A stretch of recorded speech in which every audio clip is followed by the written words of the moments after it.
Hello farm welcome back to my YouTube channel. I hope ಎಲ್ಲರೂ ಚೆನ್ನಾಗಿದ್ದೀರಾ. ನಾನು ಕೂಡ ಚೆನ್ನಾಗಿದ್ದೀನಿ. ಇವತ್ತು ನಾನು ಲಾಗ್ನ ಸ್ಟಾರ್ಟ್ ಮಾಡ್ತಾ ಇರೋದು ಬೆಟ್ಟದ ಭೈರವೇಶ್ವರ ಟೆಂಪಲ್ಗೆ ಹೋಗ್ತಾ ದಾರಿಲಿ ಹೇಮಾವತಿ ಅಂತ ಹೇಳ್ಬಿಟ್ಟು ನದಿ ಇದು. ಆ ನದಿಯ ಮೇಲ್ಗಡೆ ಬ್ರಿಡ್ಜಲ್ಲಿ ನಿಂತ್ಕೊಂಡು ಲಾಗ್ನ ಸ್ಟಾರ್ಟ್ ಮಾಡ್ತಾ ಇದ್ದೀನಿ. ಬನ್ನಿ ಇವತ್ತು ಬೆಟ್ಟದ ಭೈರವೇಶ್ವರ ಮತ್ತು ಎತ್ತಿನ ಭುಜ ನೋಡೋಣ. ಎರಡೂ ಕೂಡ ಇರುತ್ತೆ ಈ ಲಾಗಲ್ಲಿ. ಇವತ್ತಿನ ಪ್ಲ್ಯಾನ್ ಪ್ರಕಾರ ಅದೆರಡು ಇದೆ. ಬನ್ನಿ ಹೋಗೋಣ. ಗುರು, ನಾವು ಇವಾಗ ಅಲ್ಲಿಂದ ಬಂದಿದ್ದೀವಿ. ಬೆಟ್ಟದ ಭೈರವೇಶ್ವರ ಟೆಂಪಲನ್ನು ರೀಚ್ ಆಗಿದ್ದೀವಿ. ಈ ಟೆಂಪಲಲ್ಲಿ ಸಾಕಷ್ಟು ಸಿನಿಮಾಗಳು ಶೂಟ್ ಆಗಿದೆ. ಫೇಮಸ್ ಅಂತಂದರೆ ಇಲ್ಲಿ ಲವ್ ಮಾಕ್ಟೈಲ್ 2ದು ಒಂದು ಸಾಂಗ್ ಶೂಟ್ ಆಗಿದೆ, ನೀವೆಲ್ಲರೂ ಕೂಡ ನೋಡಿರ್ತೀರ. ಮತ್ತು ಬದುಕಿನ ಈ ಪಯಣಕ್ಕೂ ತಿರುವು ಇದೆ, ಆ ಸಾಂಗು ಕೂಡ ಇಲ್ಲೇ ಶೂಟ್ ಆಗಿರೋದು. ದೇವಸ್ಥಾನ ಬಂದುಬಿಟ್ಟು ಈ ಕಡೆ ಇದೆ, ನೋಡ್ಬೋದು ನೀವು. ಇಲ್ಲಿ ಕಾಣ್ತಾ ಇರೋದು ಭೈರವೇಶ್ವರ ದೇವಸ್ಥಾನದ ಗರ್ಭಗೃಹ ಇದು.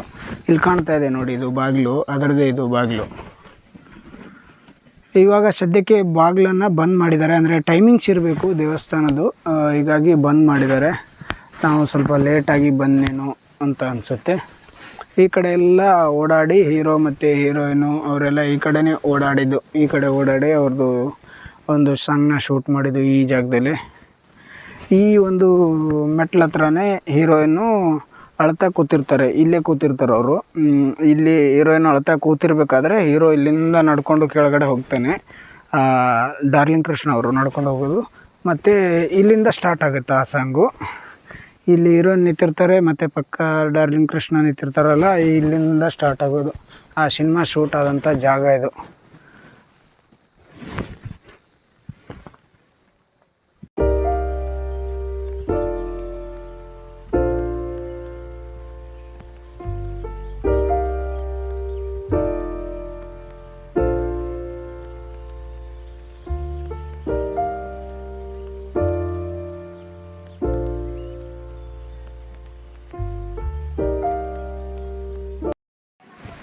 ಗುರು, ಈ ದೇವಸ್ಥಾನ ಬಂದ್ಬಿಟ್ಟು ಶಿವನಿಗೆ ಅರ್ಪಣೆ ಮಾಡಿದ್ದಾರೆ. ಅಂದರೆ ಬೆಟ್ಟದ ಭೈರವೇಶ್ವರ ಮೀನ್ಸ್ ಶಿವ ಅಂತ ಅರ್ಥ.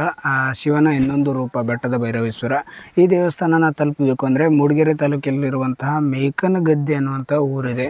ಆ ಊರಿಂದ ನಿಮಗೆ ಇದು ತುಂಬಾ ಹತ್ತಿರ ಆಗುತ್ತೆ. ಅಂದರೆ ಈ ಪ್ರದೇಶ ಎಲ್ಲ ಬಂದ್ಬಿಟ್ಟು ಮೇಕನಗದ್ದೆ ಅನ್ನುವಂಥ ಊರಿನ ಪ್ರದೇಶ. ಇವಾಗ ದೇವಸ್ಥಾನನ ನೋಡ್ಕೊಂಡಿದ್ದೀನಿ. ನಾನು ಹಿಂದ್ಗಡೆ ಕಾಣ್ತಾ ಇದ್ದೆ ನೋಡಿ, ಅದೇ ದೇವಸ್ಥಾನ. ಹಿಂದ್ಗಡೆ ಇರೋದೆಲ್ಲ ಗುಡ್ಡಗಾಡು ಪ್ರದೇಶ. ಇವಾಗ ವ್ಯೂ ಪಾಯಿಂಟ್ಗೆ ಹೋಗ್ತಾ ಇದ್ದೀನಿ. 1 ಕಿಲೋಮೀಟ್ರ್ ಅಂತ ಹೇಳಿದ್ದಾರೆ ವ್ಯೂ ಪಾಯಿಂಟು. ನೋಡಿ, ಈ ಥರ ಇದೆ ರೋಡು. ಇದನ್ನು ಟ್ರೆಕ್ಕಿಂಗ್ ಮಾಡ್ತಾಯಿದ್ದೀನಿ ಇವಾಗ. ಬನ್ನಿ ವ್ಯೂ ಪಾಯಿಂಟ್ ಹತ್ರ ಹೋಗಿ ಸಿಗ್ತೀನಿ ನಿಮಗೆ. ಮತ್ತೆ ಈಗ ಹೋಗೋಣ. ಇದೇನೋ ವ್ಯೂ ಪಾಯಿಂಟ್ ಥರ ರೆಡಿ ಮಾಡ್ತಾಯಿದ್ರು, ಅದಕ್ಕೆ ಈ ಕಡೆ ಬಂದಿದ್ದೀನಿ. ಬನ್ನಿ ನಿಮಗೆ ಕರ್ಕೊ ಹೋಗ್ತೀನಿ ಮೇಲ್ಗಡೆ. ಇದು ಇಲ್ಲಿಂದ ಚೆನ್ನಾಗಿ ಕಾಣಿಸುತ್ತೆ ಈ ಕಡೆ ಎಲ್ಲ ವ್ಯೂ. ಹೀಗಾಗಿ ಇದನ್ನು ಇನ್ನೂ ಎತ್ತರ ಮಾಡಿ ಇಲ್ಲಿಂದ ಒಂದು ವ್ಯೂ ಕೊಡೋಣ ಜನಕ್ಕೆ ಅಂತ ಹೇಳ್ಬಿಟ್ಟು ಅವರ ಪ್ಲ್ಯಾನ್ ಮಾಡಿದ್ದಾರೆ ನೋಡಿ. ಹೌದು, ಇಲ್ಲಿಂದ ಪೂರ್ತಿ ಚೆನ್ನಾಗಿ ಕಾಣಿಸುತ್ತೆ ಗುರು. ಆ ಕಡೆ ಎಲ್ಲ ನೋಡಿ ನೀವು. ಹಾ ಇದಂತೂ ಫುಲ್ಲು ಅಡ್ವೆಂಚರಸ್.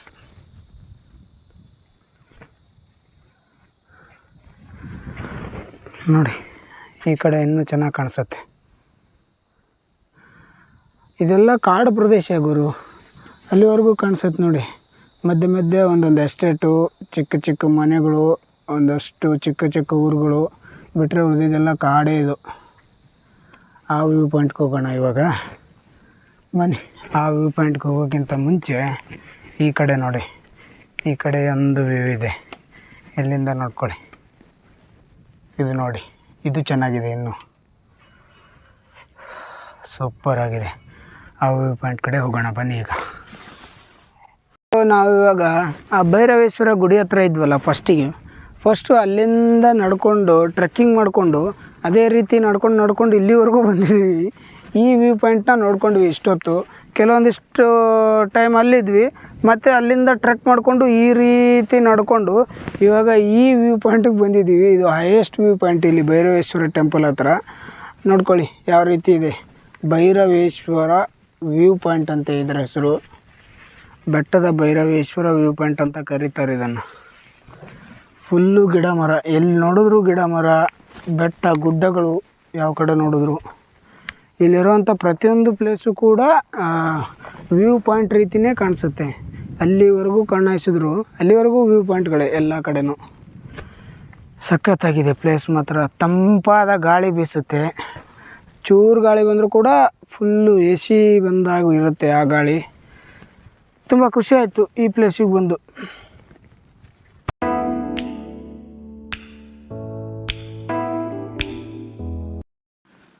ಗುರು ನಾವು ಇವಾಗ ಅಲ್ಲಿಂದ ಭೈರವೇಶ್ವರ ಟೆಂಪಲ್ನ ಲಾಗೆಲ್ಲ ಮಾಡಿಕೊಂಡು ಇಲ್ಲಿಗೆ ಬಂದಿದ್ದೀವಿ ಟ್ರೆಕ್ ಮಾಡಬೇಕು ಅಂತ. ಎತ್ತಿನ ಭುಜ ಟ್ರೆಕ್ಕಿಂಗು ಹೋಗೋಕ್ಕಾಗಲ್ಲ ಈಗ.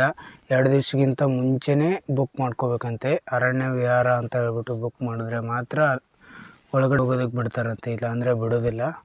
ನೋಡಿ, ಯಾರಾದರೂ ಎತ್ತಿನ ಭುಜ ಟ್ರೆಕ್ ಮಾಡಬೇಕು ಅಂತ ಅಂದ್ಕೊಂಡಿದ್ರೆ ಈ ರೀತಿ 2 ದಿವಸ ಮುಂಚೆನೇ ಅದನ್ನು ಬುಕ್ ಮಾಡ್ಕೊಳ್ಳಿ. ಆನ್ಲೈನಲ್ಲೇ ಬುಕ್ ಮಾಡ್ಕೋಬೇಕಂತೆ. ಆನ್ಲೈನಲ್ಲೇ ಬುಕ್ ಮಾಡ್ಕೊಂಡು ಬನ್ನಿ, ಅಂದರೆ ಮಾತ್ರ ಬಿಡ್ತಾರೆ, ಇಲ್ಲಾಂದರೆ ಬರೋಕ್ಕೆ ಹೋಗ್ಬೇಡಿ. ಫಸ್ಟೇ ಬುಕ್ ಮಾಡ್ಕೊಂಡು ಬನ್ನಿ. ಇವಾಗ ನಾವು ರಿಟರ್ನ್ ಹೋಗ್ತಾಯಿದ್ದೀವಿ. ಬನ್ನಿ, ನೆಕ್ಸ್ಟ್ ಯಾವ ಪ್ಲೇಸ್ ಅಂತ ಹೇಳ್ತೀನಿ ನಿಮಗೆ.